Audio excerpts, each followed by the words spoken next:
savais que la JDM de tes rêves là, bah en fait elle est pas si folle que ça, hein. Non, tu savais pas?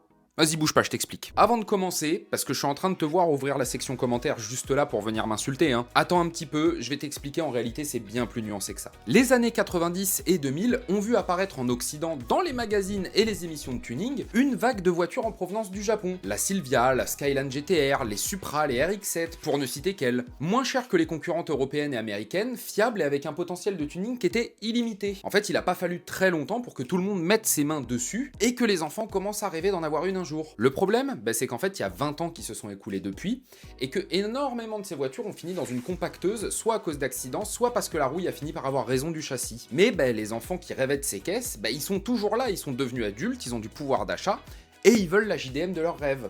Mais il y en a plus pour tout le monde en fait. Du coup, on se retrouve dans une situation où sur le prix de cette voiture, il y a une inflation telle que en fait, elle ferait rougir le crash boursier de 1929. Une R34 GTR, ça vaut minimum 100 000 € au Japon et on est largement au-dessus de 200 en Europe. Les R33, R32, on est au-dessus de 40 000 € une fois importées et très souvent, elles arrivent avec un compteur qui a été trafiqué ou remplacé et un historique qui est vachement plus chelou que celui de ton navigateur quand t'avais 16 ans. Les Supra Mark IV, elles commencent à dépasser les 100 000 €. Les RX-7 FD comptent 50 000 pour un bel exemplaire ici. Même les S13 S14 qui initialement sont des voitures d'entrée de gamme, t'en trouveras plus à moins de 25 000 €. Et elles sont dans des états immondes généralement. Mais ces caisses, en fait, elles ne valent pas la somme qu'on te demande, parce que oui, c'est des voitures fun, oui, c'est des voitures avec du potentiel, mais ce qui faisait 90% de l'attrait de ces véhicules, c'est qu'initialement, c'était des voitures abordables. Mais aujourd'hui, pour le prix, tu trouveras bien mieux, et bien plus puissant.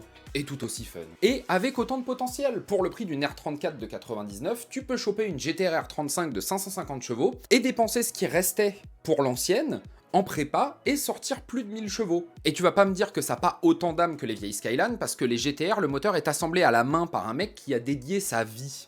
C'est compliqué quand même de faire mieux que ça. La Supra 5, c'est pareil, tout le monde adore détester la Supra 5 pour sa collab avec BM. Elle est moins chère, elle est dispo en boîte manuelle, et le B58 a un potentiel de tuning qui est illimité, et on le sait. Ça fait 20 ans qu'on overhype des vieux véhicules au point où on les a rendus complètement inaccessibles, ce qui est à l'opposé complet de pourquoi on les aimait tant à l'époque. Parce que c'était des voitures qu'on pouvait encore s'offrir. C'était des voitures qui étaient à notre portée. Donc il serait peut-être temps qu'on se rende compte que non. Ta GTR R34 ne vaut absolument pas les 250 000 € qu'on va te demander de débourser pour, surtout pour acquérir un véhicule qui en coûtait 45 neuf. Et si jamais t'as aimé m'entendre parler d'automobile, on le fait aussi en format long sur YouTube, juste là. Et maintenant, tu sais où me trouver.